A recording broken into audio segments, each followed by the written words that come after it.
In this video, I'm going to teach you guys how to play HELA in Marvel Rivals. If you're looking to play a character that's really good at long range and is a simple point and click character, then you come to the right videos. We're going to go over her abilities, her playstyle, and the best way to play HELA most effectively. One of the most important things you need to know about HELA is that accuracy is key. If you cannot hit your shots with HELA, you are screwed, plain and simple. If you don't have the best aim, I would strongly encourage you to go over to the practice range to try to kill some bots. Just go ahead and get your aim down on the bots that aren't moving. Make sure you're trying to hit those headshots, because headshots with HELA are absolutely crucial. You can absolutely two-tap people by simply just hitting your headshots with HELA. To improve your accuracy even better, you can actually go downstairs to the control panel. What I would do is I would put a hero with a pretty small hitbox like Mantis or Luna, and what you could do is you could practice on them at like the 20-meter range, and what you could do is you could have them move side to side, move randomly, or you could just have them sit still and gradually increase the difficulty until your aim gets pretty crisp. You need to have your accuracy down in order to play this character effectively. It's also important to know that HELA is a medium to long range DPS, and she's capable of dealing massive amount of damage with her Night Sword Thorn, as well as her Piercing Knight ability if you use them correctly. She's really good at taking down flying characters like Iron Man and Human Torch, because obviously all you have to do is just aim up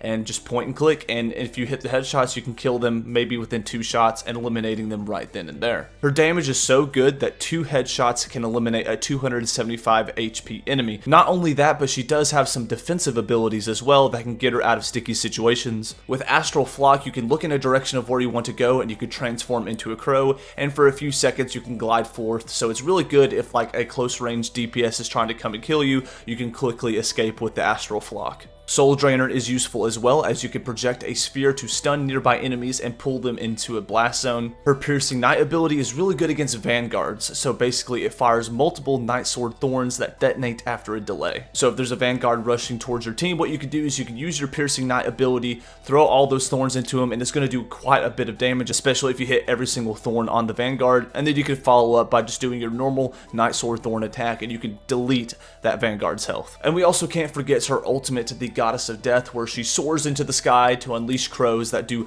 massive amount of damage. You want to make sure that you're in an area where nothing's going to block you. I definitely have had some experiences where I've used this freaking ultimate and I'm like right next to a freaking wall, so basically I can't see the enemies at all and I'm just shooting a wall because I'm an idiot. So as long as you're in an open area where you can clearly see the enemies when you go straight up into the air, you're good. So since she is a mid to long range character, it's a good idea to try to get on some high points of the map. So if you know a good vantage point where you can oversee the objective, or you can oversee where the enemies are, you can basically just get up there and just basically shoot their healers or the DPS. That's basically who you want to be targeting the most, but obviously if there is a vanguard that's pushing in front of you, or it's someone that you can kill pretty easily, you can use, like I said, your Piercing Knight ability to do a lot of damage with those thorns, and you can kill tanks pretty easily with that ability. Another tip that's helped me too, along with getting on a high vantage point, and this sounds so silly, especially being on mouse and keyboard, I don't like to move when I shoot Wes HELA, so if you can get to an area where you can just legit stay still and just move your character around, just looking left and right and just shooting people,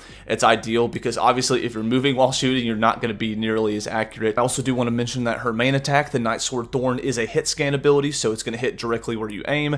However, her Piercing Knight ability is going to be a projectile, so just keep that in mind when you use these abilities. Now that we mentioned a lot of the strengths of HELA, I do want to go over some of the weaknesses that this character does have. HELA can get negated pretty easily if you're going against a team of shields, so if you do have like a Doctor Strange on the enemy team, that mother effer can legit just cancel your ultimate just by having his shield out. It's pretty crazy. So if there is a Doctor Strange, basically you want to try to get to a side angle where you can either shoot him or shoot the enemies, because obviously if you're shooting a shield, you're not going to be doing any damage to the enemy, so like I said, it's pretty difficult to go against a shield character. Another caveat is her abilities. They do have quite a bit of a cooldown to them, way more than other DPSs in this game. Both the Astral Flock and her Soul Drainer ability are 12-second cooldowns, which is pretty damn long for a DPS, with her shortest cooldown being the Piercing Knight at 8 seconds. Now I did mention this at the beginning, but obviously her character is very aim dependent. If you're hitting your shots, you can do really good with HELA. If you're missing them, you might need to switch to a different character. In terms of her passive abilities, she does have Hell's Descent, where basically if she's falling down, you can hold space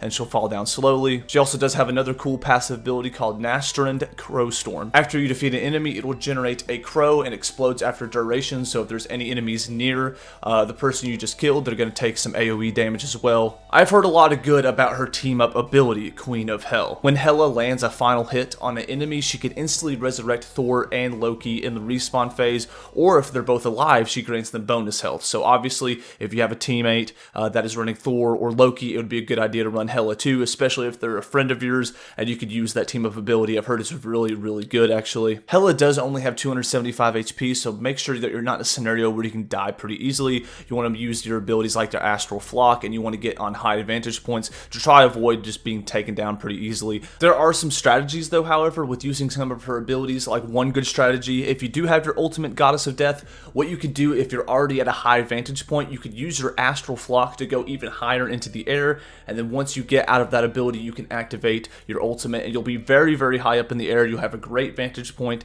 and even though enemies can shoot you in your ultimate, obviously it's going to be a lot harder the higher up in the air you are, so that's just something to note as well. So as long as you have really good aim and really good positioning, and you know how to use her defensive abilities such as the Soul Drainer and Astral Flock to get away from close range characters, she could be a very formidable force against the enemy team. So if you did find value in this video, consider leaving a like and subscribing down below.